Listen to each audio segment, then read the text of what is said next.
Here is a cheers to you. It is well to remember that there are 5 reasons for drinking: the arrival of a friend, one's present or future thirst, the excellence of the bourbon, or any other reason.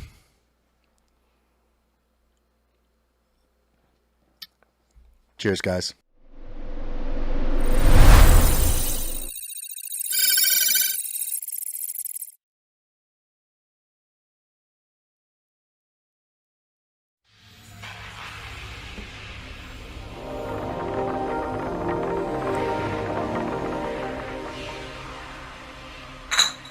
We first discussed finding, your passion in the field.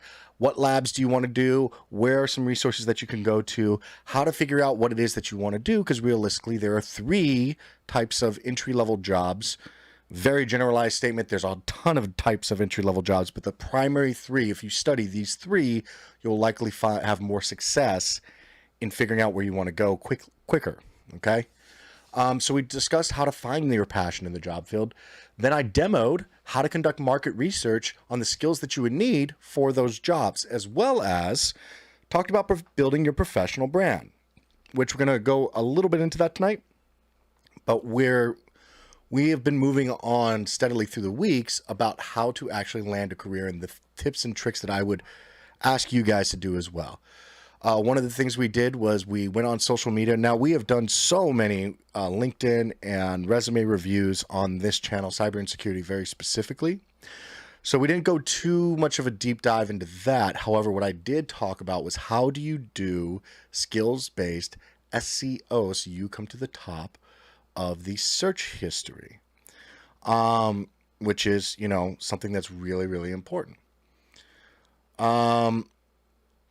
Then I touched for a brief second on building a resume. Then we talked about the different forms of recruiters and hiring practices and things to be considerate of. So, for example, full-time employment versus contract employment, working with recruiters that are per the company or being contracted by the company versus independent recruiters that are just trying to find placement for individuals, things like that, as well as internships. We kind of went over all of that. Again, I need to format these last about 3 shows as well as this one, and we'll put them all up onto the YouTube channel over on my channel, Sec IT Guy. And with that, we're going to come to tonight. So, as I said, we've gone through figuring out what your job market is, figuring out what skills you need to have to get into it, building a brand that talks about yourself in a meaningful way while you're learning those skills. And now you've started working with a recruiter. Or you've been contacted by one, or you feel that you are ready to really reach out and get into the interview. So tonight, we are going to talk about actually interviewing for your first job role. I have some little bit of word vomit, but I also do have some not quite demos. It's hard to demo an interview until I pull somebody up and do an interview with you guys. But I have some resources that you can go to. We're going to talk about doing SMART goals. Not SMART goals. We're going to talk about doing the STAR method. We're going to talk about Neil's favorite, what, so what, now what. Doing some marketplace research on the company specifically, as well as we're going to dive a little bit more into building your personal brand. It's something that I think I forgot to mention, but I feel is really key. All right, so first off, you have been building your LinkedIn. You have been studying cybersecurity for about 6 months now. You have, maybe a cert or 2 under your belt. You could have more, definitely have more. And you've either made some great networking inlays, and you have a recruiter that's reached out to you via a friend of a friend, or that you've introduced to, or you've blown everybody away, and now you start having people reaching out to you, which does happen, even for your first job. What do you do? Well, generally speaking, you will have some form of an initial screening call or conversation. Now, initial call or conversation, it can be extremely laid back, where they check through stuff, and it can happen in the manner of a Discord, something that you're already talking to somebody on. You didn't even realize they were looking for a job or looking at you prospectively. Or you can also be in a direct, like, hey, let's set up a call and talk to you and everything else. When we're talking the initial screening call, very similarly to the interview, there is a little prep work that you want to do. Now, it's not as intensive for an actual interview, but you are still being evaluated. So you'll generally, if you know it's coming, you generally want to make sure you research the company, know what they're about, determine if you'd even be interested in the first place, which if it's your first position, always take the meeting, right? And then listen, be an active participant in the conversation, listen to what you're talking about, and really, really just ingest as to what is the role.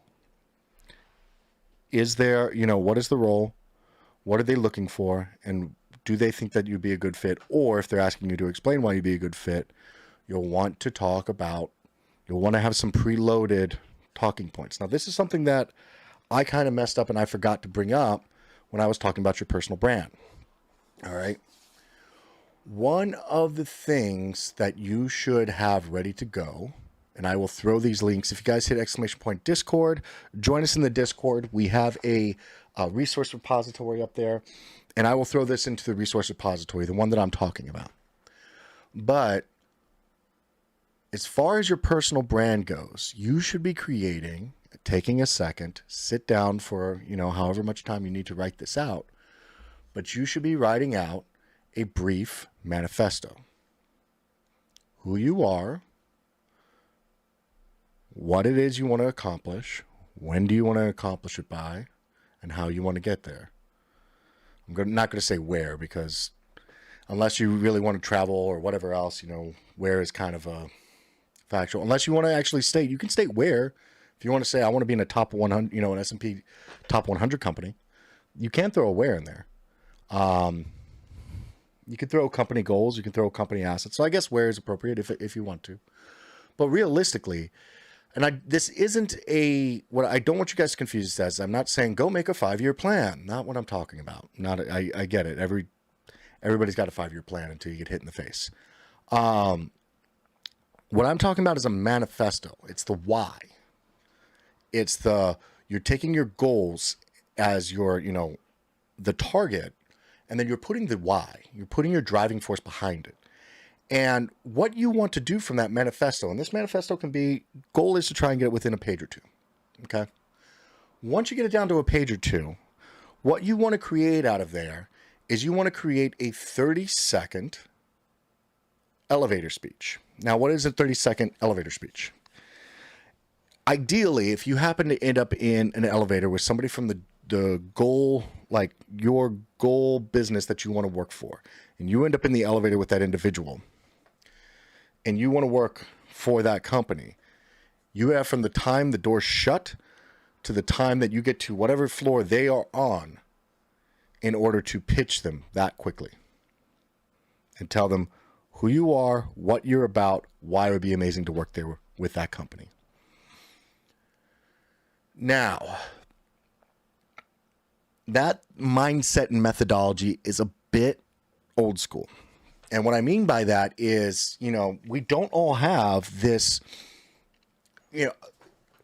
oh man, we don't have this company that we're targeting for. Like, I'm not aiming to end up in Microsoft, and I'm not going to be in the elevators one day with a Microsoft exec and like, oh yeah, this is what I'm about, and this is what we're doing, and everything else, and this is why I want her, and because I want to work at Microsoft or Amazon or whatever else so bad, Google so bad, you name it, Berkshire Hathaway. I can keep rolling down the list. Point being is I'm not going to be standing with any of these people because I don't have a company that I want to work for. Instead, I create a manifesto to be able to have talking points about myself constantly in my head. That my name is Jack, and I'll use the one for this channel. My name is Jack, and I am a cybersecurity personality, and I am working to provide better easier, more streamlined access to education materials to help bolster the cybersecurity posture of the world. Nice summary statement. I've done this by volunteering my time to come and do shows whenever possible, actively mentor anybody that I, has asked for it or has a goal that I can help them with, whatever else, etc., etc., etc., etc. I also have one for my professional goal and my professional lifestyle.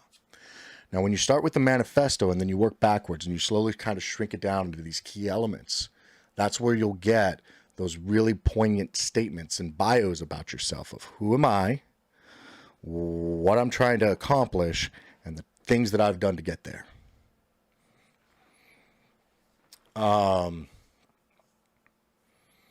Brian Godfrey, how many people have actually pitched you in an elevator in your work life, Jack? Quite a few. I worked in Manhattan for Sony Music. When people heard that I worked for Sony Music, I got pitched all the time. Now, they didn't realize I did tech, but they frequently pitched me. I had artists all the time. Oh, I'm hot. I'm like, I work in tech. I'll help you with your email. Like, you want to talk about fallen faces?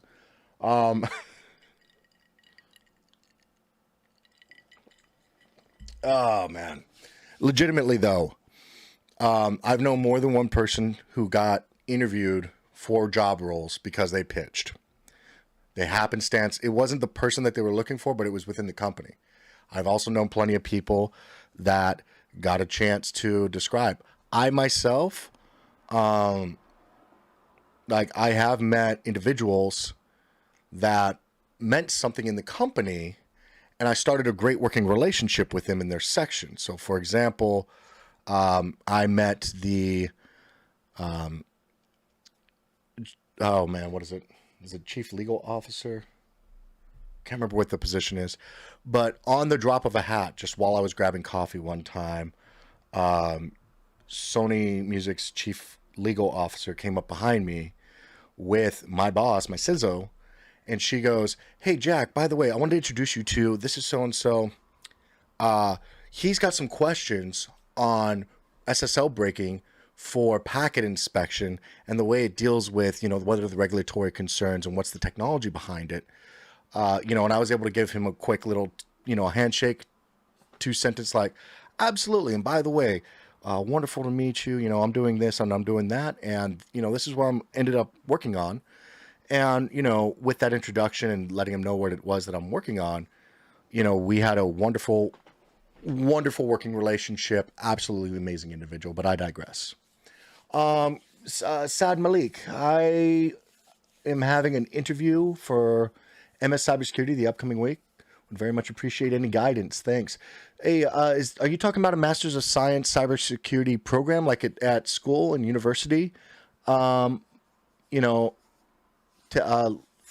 up with that, and Brian will grab that so I can answer that a little bit better, because I'm not sure if you're talking about a job role or if you're talking about an interview at a university. And if you're talking about the university interview, I can also transition what I'm talking about here into that as well.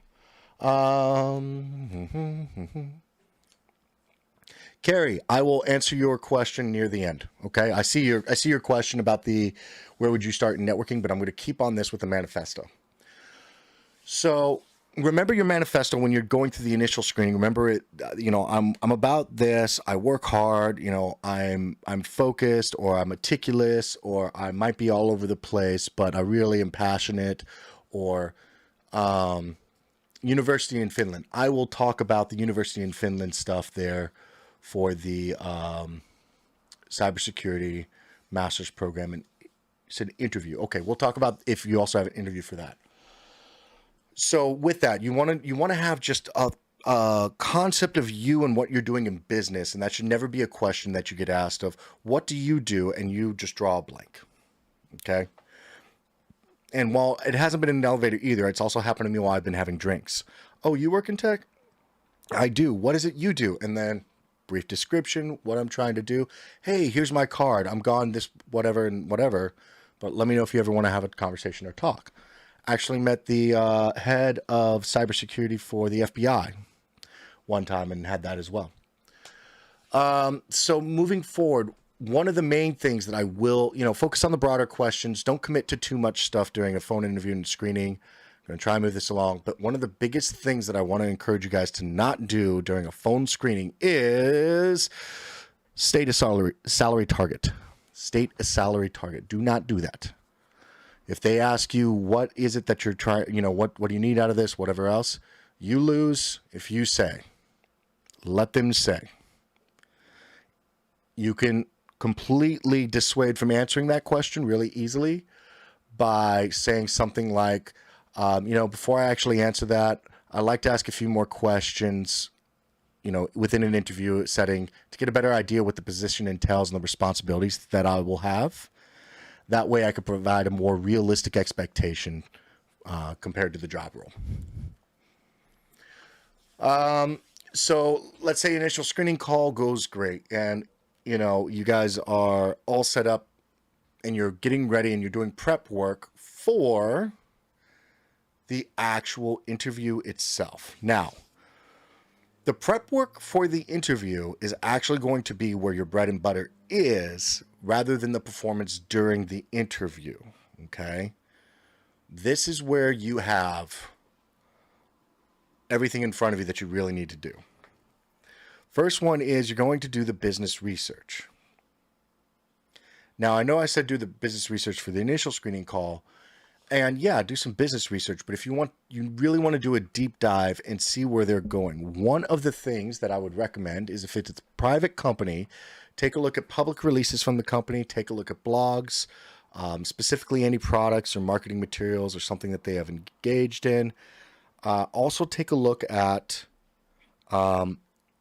if they have any form of, announcements, engagement, social media as well, and any news reports. See if they are in trouble or something else like that. Or one of the things that I would really determine is what type of business they are, because that will specify what type of work you do. You should really know if you're working for a startup versus, you're working for a small business that's been around for forever. And their volume is just like they don't have a target or sales, or they're not owned by somebody who wants to sell or whatever else. Understanding if they are, what exactly it is that they do or what their service is or what it is that the information or value that they provide.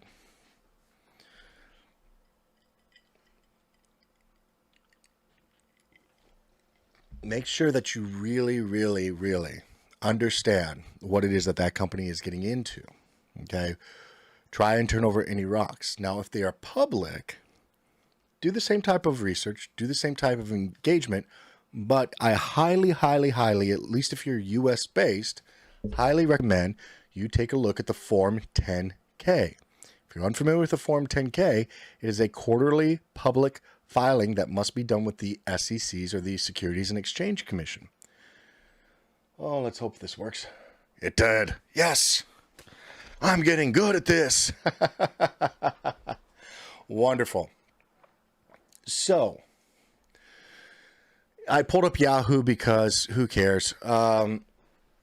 Point being is understanding the Form 10K and the public release will allow you to see what it is that they are saying to the business partners, being that the public ownership of the, if you have stock in the company or some form of trust or whatever else, that is where you'll understand what it is that they are telling their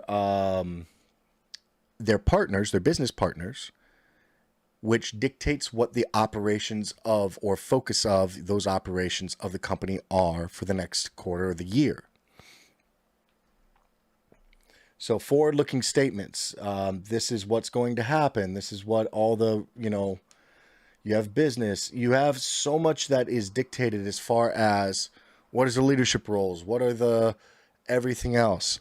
In that, a couple positions that you should really know is you should know any major individuals. So co-founders, chief executive officers, CFOs, especially CFOs.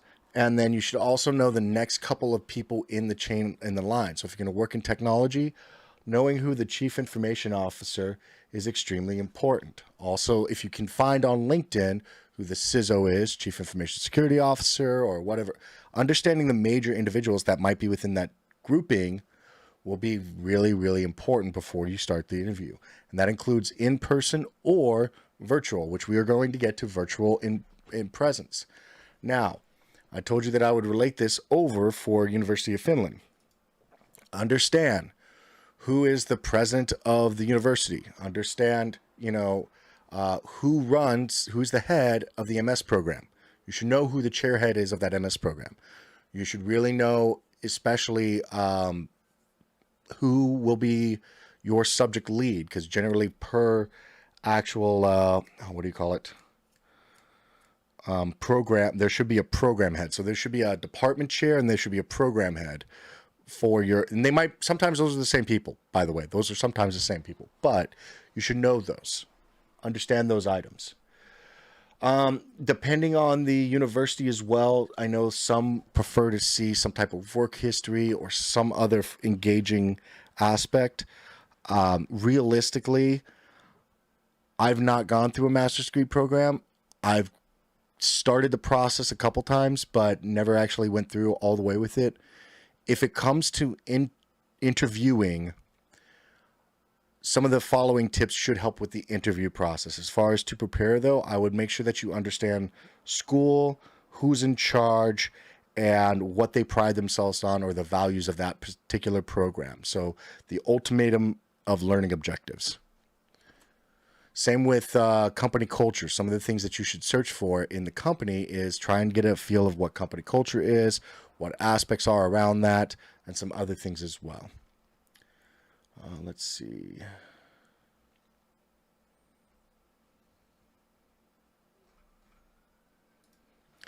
Okay, I was just taking a look at the questions I got so far. Now that we're talking about this now. Another thing that you should definitely do is there's plenty of websites with them, but there are common answers or common questions that you'll receive in an interview. Tell me about yourself is one. I truly believe that tell me about yourself should be approximately 2 to 5 minutes of you describing yourself to me. 5 minutes is pushing it a little bit, but that's about it. I've had people take over 10 minutes before, and that was a bit wordy and a bit long. It should be nice, it should be succinct, and it should be clear, positive. Make sure that you're telling me what you want. Give me your backstory so that I understand and we can continue the conversation forward. I see your resume. I know the job that you're going to fill. So let me know a little bit about what it is that you need to do or you're going to do or how you're going to fill into the role or position. Again, know your manifesto. Know what it is that you are working towards and where you come from and how a lot of those skill sets play in there. Let's see what else we have.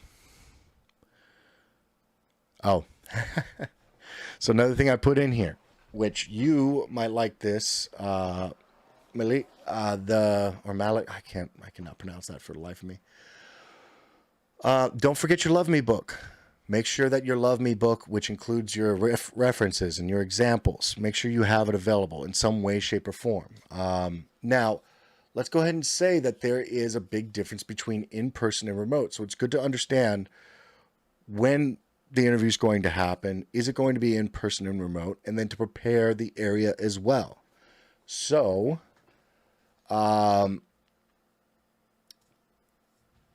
with the references and examples, and what I said you want to do is you want to practice common answers and also prepare some smart questions for the interviewers too. But let's start with the STAR method. So I kind of jumped around there, but practice the common answers. Go back there. So I went very quickly through stuff. So when I talk about practice the common answers and the STAR method, if you guys are unfamiliar with that, it is the situation which is setting the scene and giving the necessary details, as I said, the backstory and the details for the example. Task, describe what your responsibility was in that situation. Action, explain what steps you took to address it. And then share what your outcomes, your actions achieved. those are best done with any form of quantifiers. So by my actions was 85%, 85% improvement and so on, such and such. Now, Neil says it in a much different way, and he only says three things.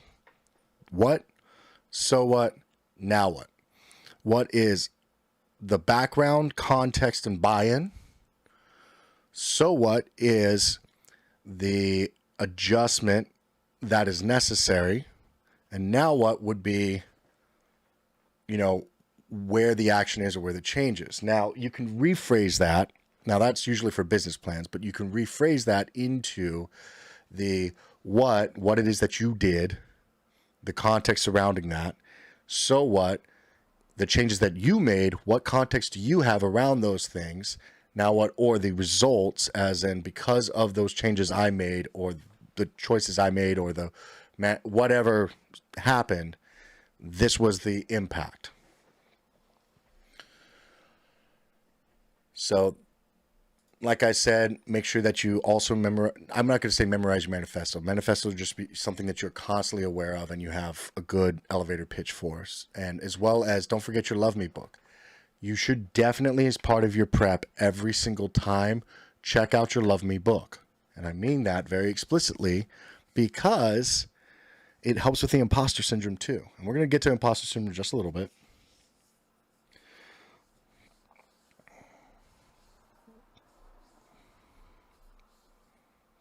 Carrie, last time the HR asked me, and they always ask me this, where would I be in the next 5 years? I've never been able to answer this. When I said I don't know, he lost it, gave some tips, and door. Well, that's unprofessional. Generally speaking, I don't correct people in the middle of an interview. I don't. I think that's extremely rude. Sometimes it just doesn't work out, and you let it's just call them afterwards and be like, so we're gonna go in a different direction or whatever else, and blah blah blah blah. In the middle of the interview, I won't say everyone, but many people are like on borderline a panic attack for a couple reasons that we'll get to in a second. But straight up shutting them down in the midst of that room is going to do nothing and no one for anything, because you don't know the context of why these answers are happening. For all that person knew, you had just found out that somebody in your family was terminally sick right before you walked in the interview and you were distracted and had a bad interview. One of my interviews, I got some very poor comments back about how, I had been sitting for interviews for 6 hours that day, and by the end of the 6 hour, I had enough, and the person started not understanding the military. And I didn't get this at the time, but they didn't understand the military and my background, and then they started asking me about a whole bunch of classified stuff that I couldn't answer, and I couldn't describe really well, and I was frustrated. And they even asked me, are you doing okay? I was like, I thought I was until this interview, but I'm having so much trouble coming up with anything for you, and I just kind of crumbled under the pressure. At the end of 6 hours, when I pulled in at 2 a.m. the night before after driving 6 hours from Virginia after getting off of work the day before. So all in all, I had traveled, 6 hours, came in at 2 a.m., got about 4 hours of sleep, got up and got on a 6 a.m. train to start an interview process at 8 a.m. That didn't end until about 2:30 p.m. And I'm just exhausted by the very last individual who was the toughest individual from this gauntlet. And I'm fried. And I had the horrible interactions. So yeah. Anyway, if you know that is a common question, I would find out some form of an answer. And where would I be in 5 years? I would say that it depends. I will be working in technology. I'll be working in cybersecurity. Ideally, I will be continuing to, do work that's meaningful to me. I hope to find it here, and hopefully it'll be right here.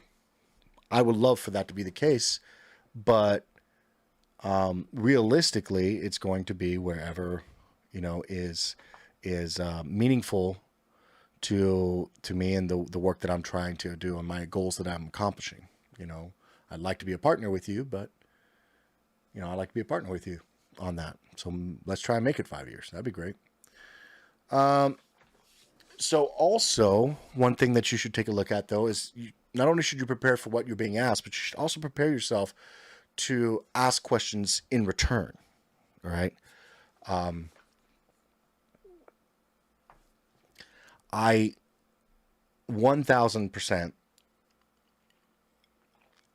expect people to ask me questions in an interview process. Now, here's what I don't expect. Don't ask me about salary.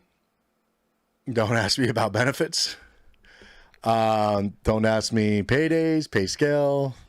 All of that stuff is very difficult to answer, and it's not the appropriate time because I'm not HR, right?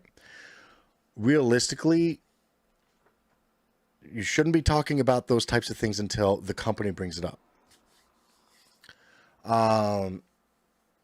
So some of the better questions that you can take a look at, some things that you could ask, is talking about the day-to-day responsibilities of the job. Asking what, success looks like in the next 2 to 6 months or whatever in this position. If you want to ask about some quality aspects, what is the culture of the company? What performance metrics do you specifically focus on? You can also even prepend it with, I've got this that happens with me. What is the company's culture's feeling towards this? So for me personally, I have toddlers and I'm an insomniac too. So I have a lot of trouble with early morning meetings because I'm just not at my best. I work better, I'm like a freight train where I'm much better off in mid to late morning through noon, and then I'm much better off on the later ends of the night. Now, I make it work in my life, but I've gotten in so much trouble in my life because I'm just not good in the morning. I miss stuff frequently. There are times where if it is an important thing to me and it's like at 4 a.m., I just stay up straight through the night because it's easier for me to stay up straight through the night and be exhausted the next day than to try and deal with my, rhythm that doesn't let me get to bed until midnight or 2 in the morning and then try and get up at 4 a.m. You know what I mean? So the way that I would put that to an employer is, what are the considerations around the working hours, and are they semi-flexible? Meaning, do you expect me to be online at a stand-up every single morning at 8 a.m.? Or is there, am I allowed to, within a couple of minutes, hours, whatever, determine the start time and the end time as long as I'm working within this period of time frame? What is the determination? Do I have control over my schedule? Within reason, of course. Or however else. And for me, that's actually a legitimate medical issue, or it's consideration, right? Without me saying, I've got this medical thing, can you work around it? I'm talking more so about my preferences. You can also talk about, a good one would be asking about, what is communication like within the company? Is it, very hierarchical? Do we have to have 20 meetings to get one thing done? Or, what are some challenges that you're looking for me to solve, or some things that would be a consideration day one that I should really, start thinking on?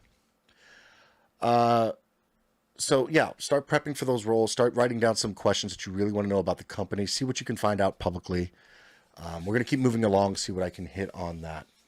Because I want to get to the previous questions that you guys asked. I'm not looking at chat, but I'm looking at Jack, and I see Beard, and he is 100% correct. Jack works some really weird hours sometimes. Yes, I do. I will straight up send emails at 4 a.m. sometimes. It's just my insomnia kind of kicks in. Other times I'll be up at 6 a.m. and then I'll take a 4-hour nap, and I'll get on with the day. And then there's other times where I'm just straight up I'm up at 7 and I'm good to go. My sleep schedule will vary wildly, and it's all over the place. And I'm still doing the work. I'm still doing 50 hours of work a week, but I'm just, it just kind of goes like this. My circadian rhythm is weird, especially these bright lights don't help a lot. So let's talk about planning out attire. And also, I'm going to go ahead and have a conversation about appropriate attire. Okay. And I know this one might be a little bit of faux pas. I understand. But let's have the conversation. Let's talk about it. Right? Because we have two job types nowadays. We have in-person job types and we have the virtual. We have the remote. We have the engagement. Let's also talk about the box, the area, the everything else like that, and prepping the area or prepping the attire. So one, you should prep everything that you need for the next day, the night before, or the day before. That should definitely happen. I'm not going to go into what is and is not appropriate attire. I will say, depending on the company's culture, would depend. Now, I personally believe that nowadays I would figure out whether or not I would probably, I want to say that I would or would not wear a suit and tie, but I would probably still wear a suit and tie to an interview. It's just I would make sure that I'm in something that isn't straight black and a red tie or something like that. Like I would make it look a little more relaxed, especially if I'm working in a virtualized instance and that's where the interview is taking place. I fully expect at all times to be fully dressed. If I have to stand up on camera, if somebody made me stand up on camera, you're not going to catch me lacking. But if someone made me stand up on camera, I'm not going to work there either. I don't find it funny.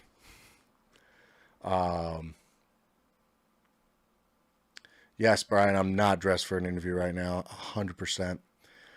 On top of that, too, I would highly, highly recommend if your interview is in person, I would recommend that you clean your car. And I know this one's weird and odd thing to say, well, I keep my car clean. No, let's be honest.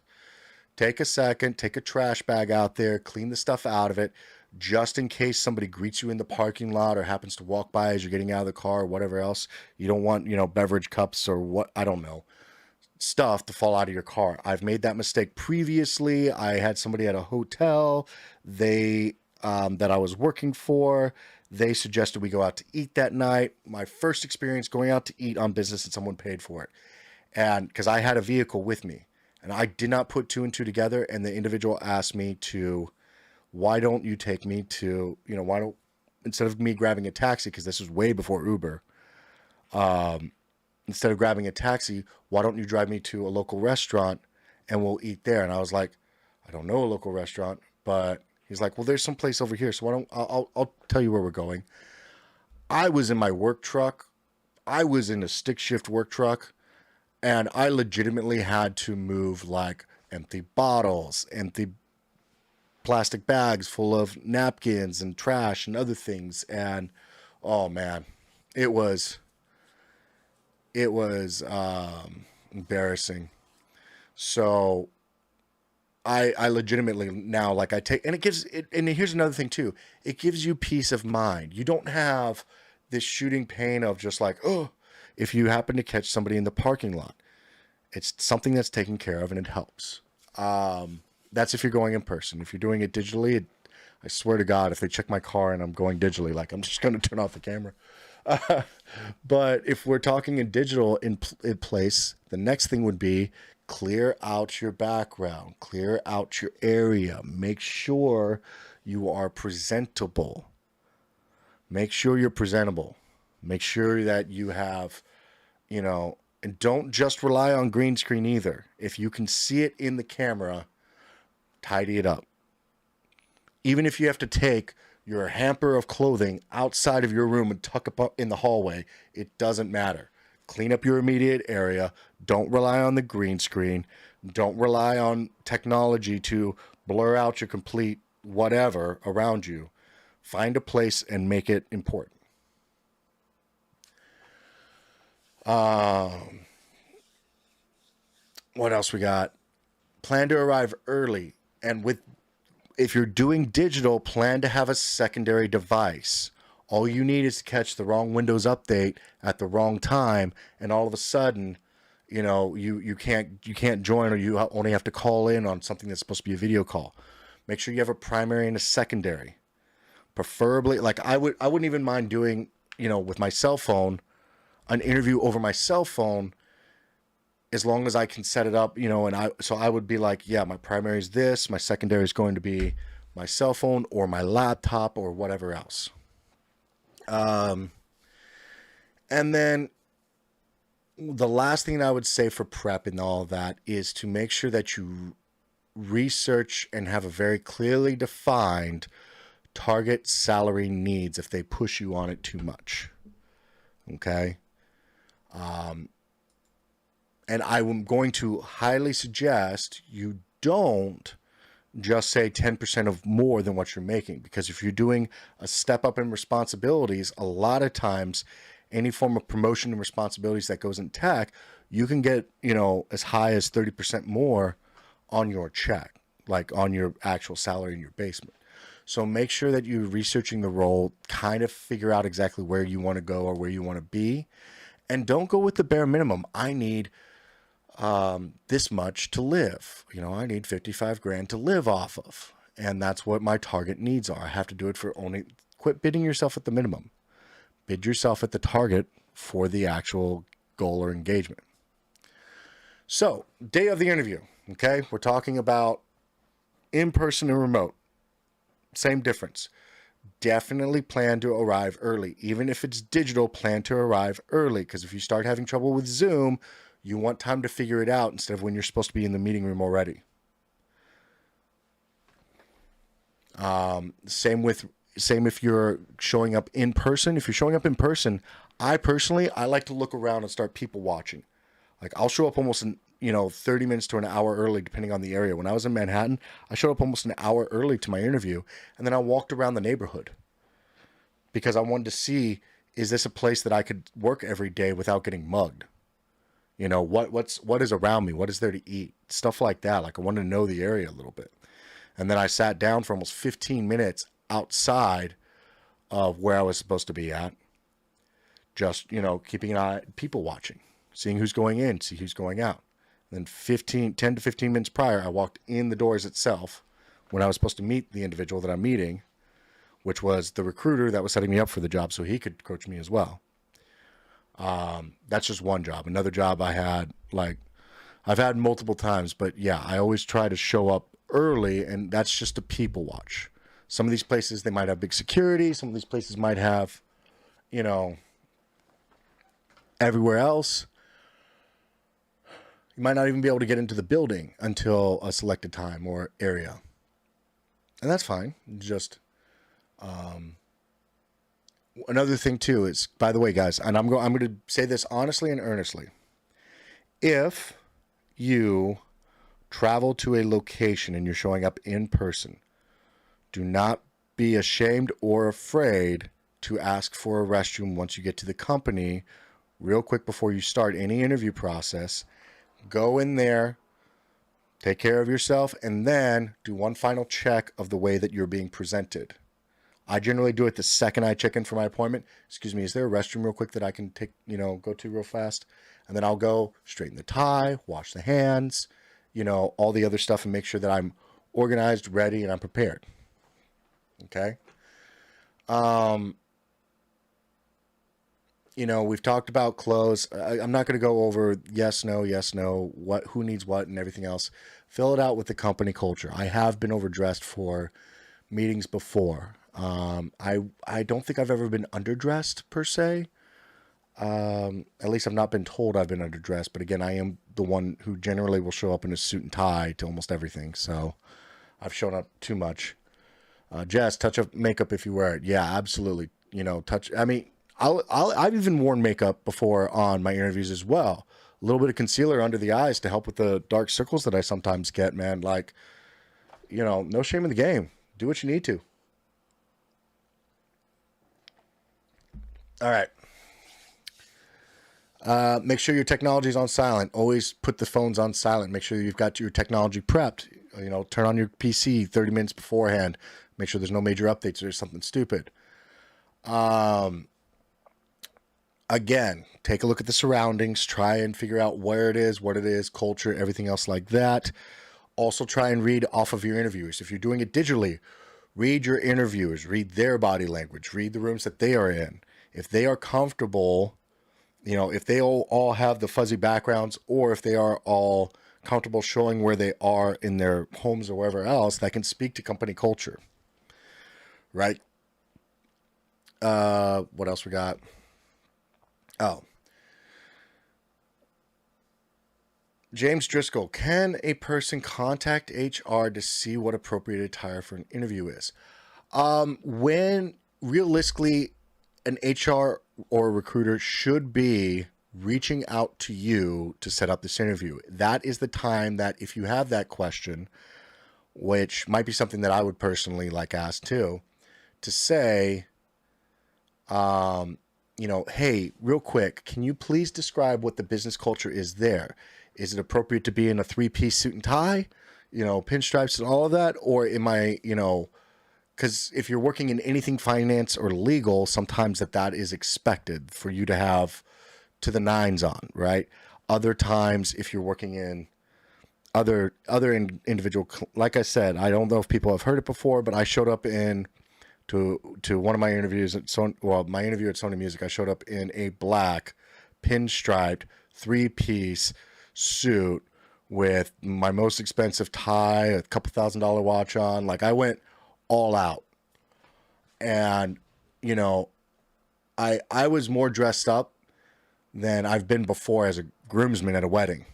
Like, I was to the nines, thinking that because I was going to a business in Manhattan, and I just had this thought in my head, it was in my own head, that it had to be fancy.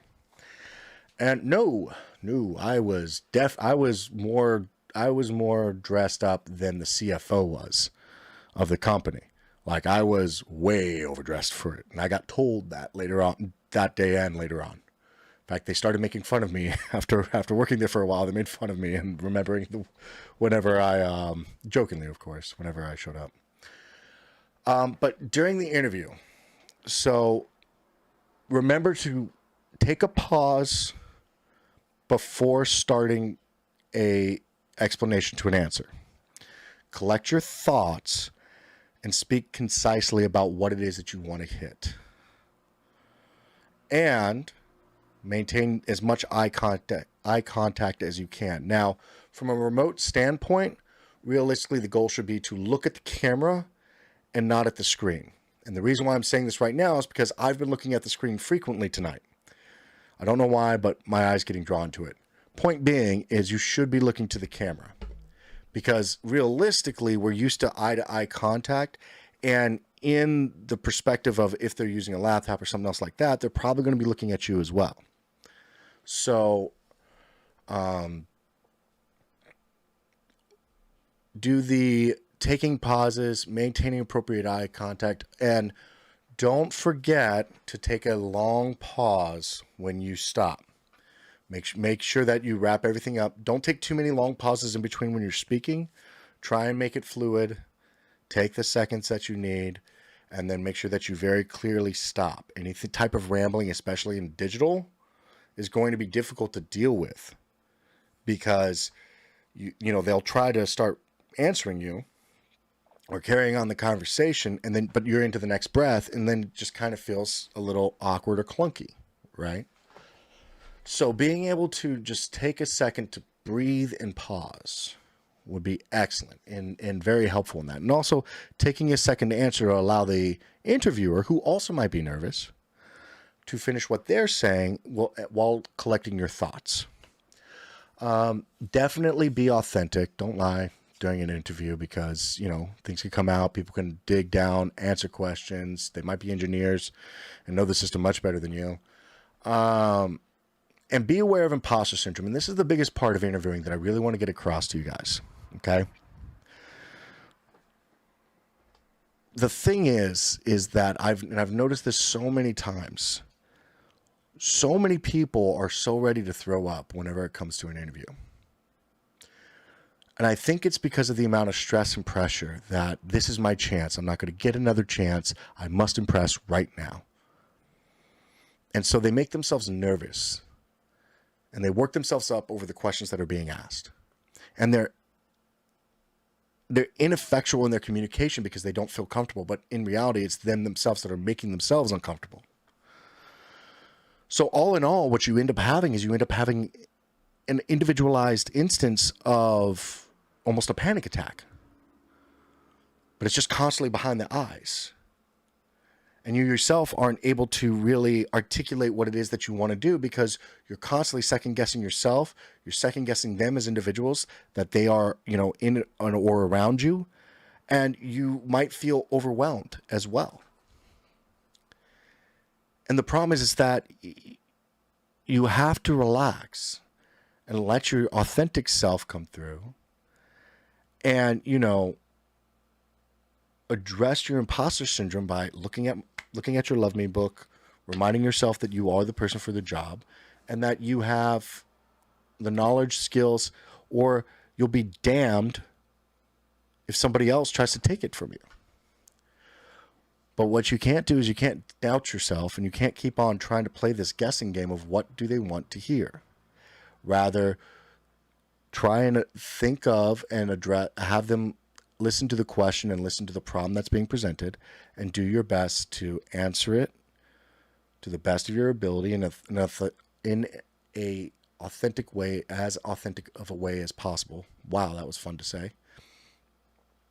And remember that it's not the end of the world.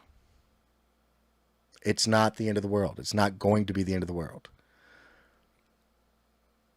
The primary consideration in technology is the ability to communicate, because we can't fix what we don't know about.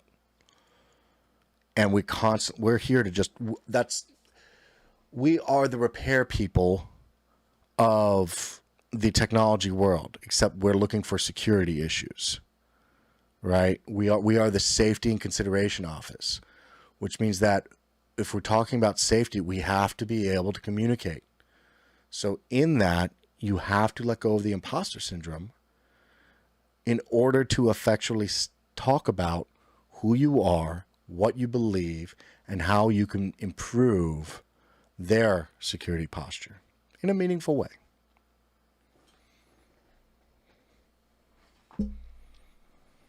With that, I'm going to go ahead and start getting wrapped up here. Let's go ahead and talk about post-interview. Let's say that you've overcome all of your imposter syndrome, and they say, very nice talking to you. Have a great day. You know what, Jess, I see Jess's comment. I'm going to actually say one more thing. If you guys want to deal with your anxiety before you go in to one of these interviews, take a second. And this is not I stole this from somewhere else, and I wish I could remember who it was, but take a second, write down everything that's bothering you that day, and start crossing off the stuff that you have zero control over, and only focus on the stuff that you can control. And if all you can control is the interview, write down what this interview is what's going to change if you don't get this job. And if it's nothing, if you don't get this job, it's just going to remain the same. There you go. There you go. You'll be fine. You're alive, you're healthy, and you're breathing. Boom. So, last little bit. Post-interview wrap-up. Be authentic. Always thank everybody for their time. Thank you for being there. Don't forget to send a thank you. I do believe that thank yous nowadays, because of the pandemic, can be thank you on LinkedIn, thank you via email, thank you via, I know a lot of people aren't answering phone calls nowadays. But yeah, I would say within the same day, within a 24-hour period, send a thank you via either email or follow up via messaging if you have their message. Don't forget to continue to follow up after a while if there's no feedback. Sometimes recruiters get busy. Sometimes HR forgets. Sometimes HR will forget to follow up with the hiring manager and determine if it's right or wrong. The hiring manager will have 3 people and they won't make a decision yet because they're waiting on some other things or whatever else. Like, don't be afraid to follow up if within, let's say, 3 to 7 days you don't get. I would do it once. If at 14 days, I would do it twice, and I'd be done there. And I would just say they ghosted me. do not, and I will say this again, do not dive into salary or benefits until it is presented to you. Okay? Now, realistically, that's not to say don't waste your time on, there is an appropriate point. You should understand where the target salary is around interview 1 or 2. That, like, I won't say interview 1 or 2. I wouldn't talk about interview 1, but interview 2, you should know around the ranges that they're shooting for, right? Yeah, I mean, you should realistically know if it is or is not around there. Generally speaking, I'll find out within the first interview after the screening call. But I fully expect, if you want me to do a 5-step, which is way too long, but a 5-step interview process, then you definitely, like, I need to make sure it's even meeting my minimum, right? Let's hit these questions real quick. We are coming up right on time, so we're going to go just a little bit over. Where are you at? Brian, what do you think about the recent news about Linux exploitation? For those of you guys that don't know, there's a new CVE out called Dirty Pipe, as I recall, is the street name or whatever the fuck we're calling those. And it is a privilege escalation that exists in the kernel level of certain systems from, I want to say it's 5.8 on, but I can't remember. I feel like it's another form of privilege escalation. I feel like it looks like it's pretty easy to do. I would argue that you still have to land on the box to do so, right? And yeah, I feel like you would have to land on the box in order to accomplish it as well. It is definitely a kernel level exploit that grants root level privileges is definitely a concern, right? But I don't think it's going to be quite as big as log4j, just because you have to gain initial access. It's not an RCE last I saw. However, should anybody gain access to a system, they'll be able to run that. Yeah, that is pretty bad. What else I got? Given a home user with basic knowledge to the same level on Mac, Windows, or Linux, which OS do you feel is the most secure? Windows. No, legitimately, that is me definitely being a pain in the ass.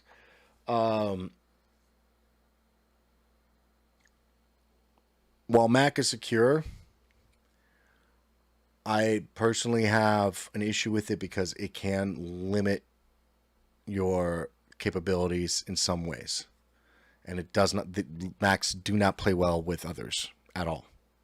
If you can afford their entire ecosystem, Macs are amazing because they will always work with all other systems, like within their ecosystem. They always work easy. And they are very secure. They are, I will not fault them, they are extremely secure. Windows is good, at least, because they provide updates. They provide free AV, not as secure. Linux can be configured to be the most secure. There are plenty of Linux OS's instances and everything else, but I would argue that Linux is also limiting in the application realm as far as engagement and possibility to use as a daily driver, especially if you prefer gaming in any way.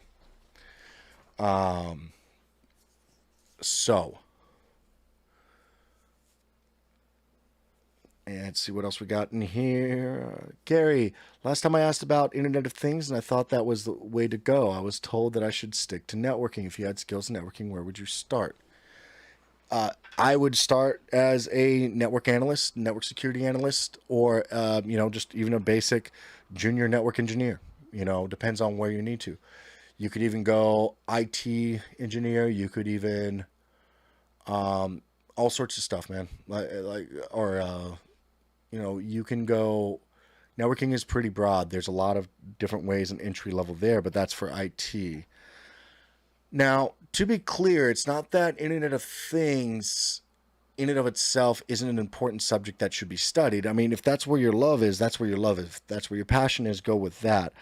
I would say study it though in conjunction with other things, because it is considered, Internet of Things security is considered a boutique as of right now. So it would be better to probably plan on getting your entry level orientation to a more populous job, and then translate over into a key area that, or a key offering for that service for Internet of Things. All right. I think that is about it looks like. And to be clear, guys, I am, you know, I am an original Windows. I'm not even gonna call it fanboy because I don't like them either. I don't like anything. It I am just realistic about my experience. My experience with Macs has been that they work within their product line, their ecosystem, and their everything else. And my family used a Mac for a very long time as the daily driver at home. And that was all great and it worked and everything else like that. But again, it does not play well with others. So if you have any other peripherals, if you have any other need outside of what you're doing within the Mac ecosystem, it becomes immediately a pain and buggy. And there's not much for a workaround. And there's not a lot of configurations that are publicly known. OS X in and of itself is a difficult thing to administrate. That's why people commonly just fall back on Apple Care as a service for business, because nobody really knows how to effectually administrate it. And you're handing over so much information to that company. Not to say that Microsoft isn't also data mining the crap out of their OS, but you at least have you at least have the ubiquity there for software that, most software is generally developed to start at Windows, unless for a specific need Linux, and then it'll port over to OS X occasionally, unless, you've got Mac software, but I'm saying most, biggest solution. And then Linux, yes, Linux is good. Linux is great. And you have a lot more options and everything else like that, but it's very similar to, it's one of those things where you have to have the time to mess with it to make it really effectual. And ironically enough, we're holding off for a second because somebody's having problems with their Mac as I talk about it. Jordan McGee, during a pen test, when would you move on to another target if you're hitting a dead end? Whenever you get frustrated, go back and visit it. I would start with what you know. I would prioritize it by, what looks the easiest, lowest hanging fruit. And then I would go towards the middle. I generally actually wouldn't hit the lowest hanging fruit unless it's a CTF, because sometimes those can be traps. Those can be honeypots. So I would generally start in the middle, somewhere where I think I could be effectual. And I would try, I would try enough, and then I would move on. Especially once I get to a point of frustration where it's like, I don't know what's going on with that, so I'm going to go ahead and move on. Because keep in mind, every time you send an exploit, there's a possibility of something alerting on it, right? So you have to be extremely effectual in what it is that you're sending and know what you're sending to be really, really good. Really understand what it is that, like, what are the packets that you're sending? What do they look like? What is the actual attack read? What is going to catch this? What is not going to catch this? Because, if you try 20,000 times from an IP, or even if it's 3 IPs against a single address, like, you're going to make some noise. They're going to find you. Or crashing the box. Yeah, Beard, I see that. Webster, how do you practice Linux for someone how use Windows from start? How to get used to Linux to a level that one could say he knows Linux well? So two things you can do. One, go download Ubuntu right now. It's free. It's online. Create a VM.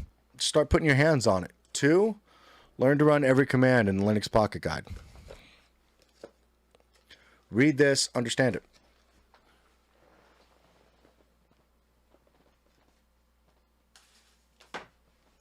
Legitimately, it's that easy. You can also do, I would also, if you want to learn Linux, learn Bash. Bash is a scripting program, very easy to use, and it will allow you to automate on the fly, because usually what you can do in Bash, you can do in command line. And then there's some things out there that are pretty cool as well. Things like Linux Bible is one that I read.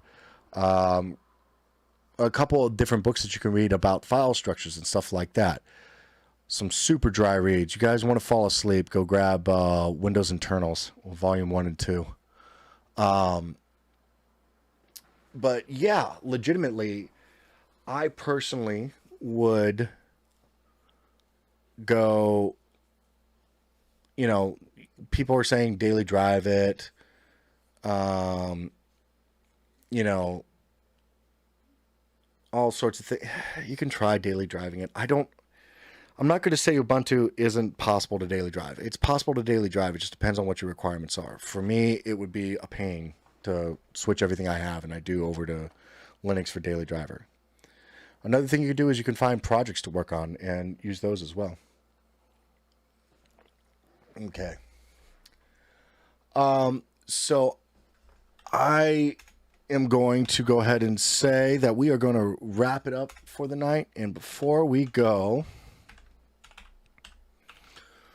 I cannot pass this stuff over. But what I can do is I can drop in chat.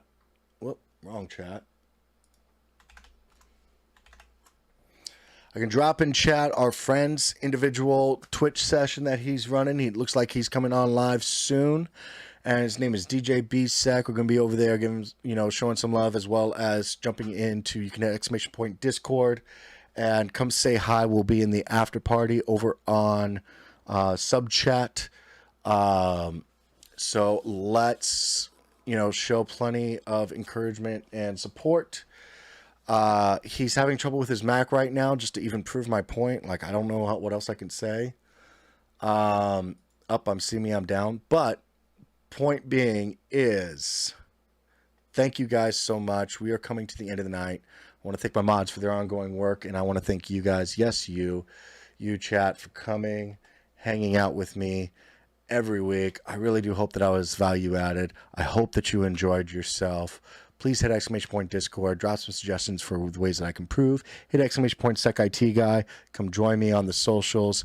And also, please throw a sub in over on YouTube for me. That would be definitely helpful, and really, really support what I'm trying to do with this and continue on. But you know what, guys?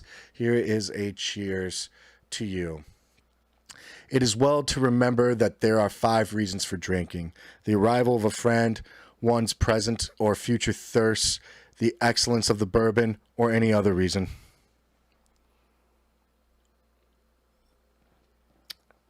Cheers, guys. Hey, thanks for watching. I want to thank Neil and the Cyber Insecurity channel for providing a place to have real conversations with real people. Feel free to throw a like or to follow me on the socials in the description. Please remember to click subscribe, hit that notification bell, and if you want to see other videos, click that stuff that's all over the screen. See you next time.